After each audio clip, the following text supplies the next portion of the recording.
సరే ఆలివ్ ఆయిలే అనుకుందామండి. దీని నిండా ఈ నీళ్లుండి కొంచెం ఖాళీ ఉండి ఇందులో ఆలివ్ ఆయిల్ పోస్తే ఇందులో ఈ కొంచెం భాగమేగా అది పట్టేది. ఇదే ఇంకా నీళ్లు పోయి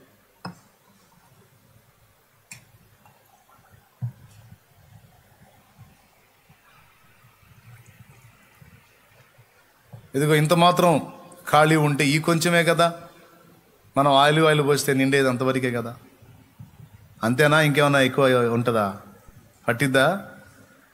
ఇది మొత్తం ఆలివ్ ఆయిల్తో నింపాలంటే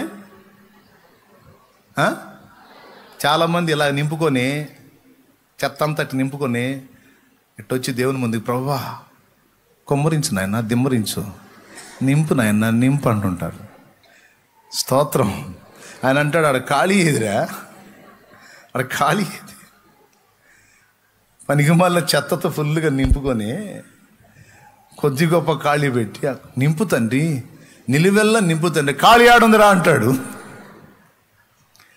ఒకవేళ నిలువెల్లా నింపాలంటే ముందు ఏం జరగాలండి? ఇదిగో మొత్తము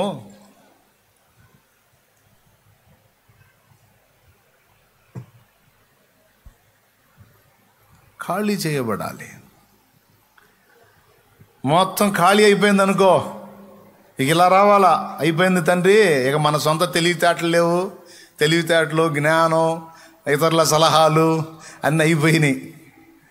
ఇప్పుడు ఒట్టి పాత్రగా అయిపోయా తండ్రి, ఖాళీ పాత్రను అయిపోయాను తండ్రి. ఆర్థికంగానే కాదు, జ్ఞాన విషయంలో, జీవితం విషయంలో టోటల్ బ్రతుకంతా ఖాళీ అయిపోయింది దేవా, ఒట్టి పాత్రగా అయిపోయాను తండ్రి, నీకు స్తోత్రం అని నువ్వు దేవుని ముందుకు వస్తే అప్పుడు నింపుతాడు నిన్ను. ఇక మొత్తం ఆలివ్ ఆయిలే, ఇక మొత్తం దేవుని మహిమే, దేవునికి స్తోత్రం కలుగునుగాక. హల్లెలూయా. మరి ఇప్పుడు మొత్తం దేవుని శక్తితో, దేవుని ప్రభావంతో, దేవుని జ్ఞానంతో నింపబడినట్లు మొట్టమొదట మనం కలిగి ఉన్నది ఏం కావాల్సి ఉంది? ఆ ఖాళీ చేసే ప్రక్రియ మనకు అర్థం కాదు. కూర్చొని ఏడుస్తూ ఉంటారు, ఒకప్పుడు బాగానే తెచ్చాగా తండ్రి, ఏంది నాయన నా బతికి ఎట్టయిపోతుంది, ఏం తండ్రి అసలు ఎందుకు చేస్తున్నావు నాయన, నువ్వు రచ్చిస్తావంటే మేము పగబట్టావే ఏంది నాయన, నన్నేంది ప్రభు ఇట్ట చేస్తున్నావు అని కూర్చొని మొత్తుకుంటూ ఉంటారు జనం. అది గొడవ. ఆయన అంటాడు, ఆయన ఏం మాట్లాడు, ముందు ఆయన ఖాళీ చేసే పనిలో ఉంటాడు. ఈ ఖాళీ చేస్తుంటే కుయ్యో మర్రో కుయ్యో మర్రో. ఎందుకు చేశాడు ఖాళీ? ఏం ఆశించి చేశాడు అంటే, నిన్ను ఆయన తన మహిమతో నింపాలనుకున్నాడు, నిన్ను మహిమపరచాలనుకున్నాడు, నీ ద్వారా ఆయన మహిమ తెచ్చుకోవాలనుకున్నాడు. నేనైతే నాయన ఏకాంతంగా పోయి చాలాసార్లు నాలాంటోడు ఒకడు బతికుంటాం అవసరం అంటావా? నాకై నేను పోతే నరకానికి పోతాను, ప్రాణం తీసుకుంటే ఆత్మహత్య ద్వారా, నా ప్రాణం నువ్వు తీసుకోవచ్చు కదా దేవా అని ప్రార్థన చేశా. నన్ను చంపు నాయనా, నా ప్రాణం తీసుకో, నా వల్ల కాదు ఈ బాధలని ప్రార్థన చేశా. ఈరోజు ఏడుస్తూ మొత్తుకుంటూ గందరగోళం అయ్యేవాళ్ళు చాలామంది ఉన్నారు. బాధలు తట్టుకోలేక, అవమానాలు తట్టుకోలేక, ఇబ్బందులు పడలేక, ప్రాణం పోతేనన్నా బాగుండు దేవుడా అని ఎదురు చూసేవాళ్ళు ఉన్నారు. డోంట్ వరీ తమ్ముడు, నువ్వు దేవుడిని నమ్ముకున్నావు, నిజమైన దేవుడిని నమ్ముకున్నావు సోదరి, భయపడవద్దు, కృంగిపోవద్దు.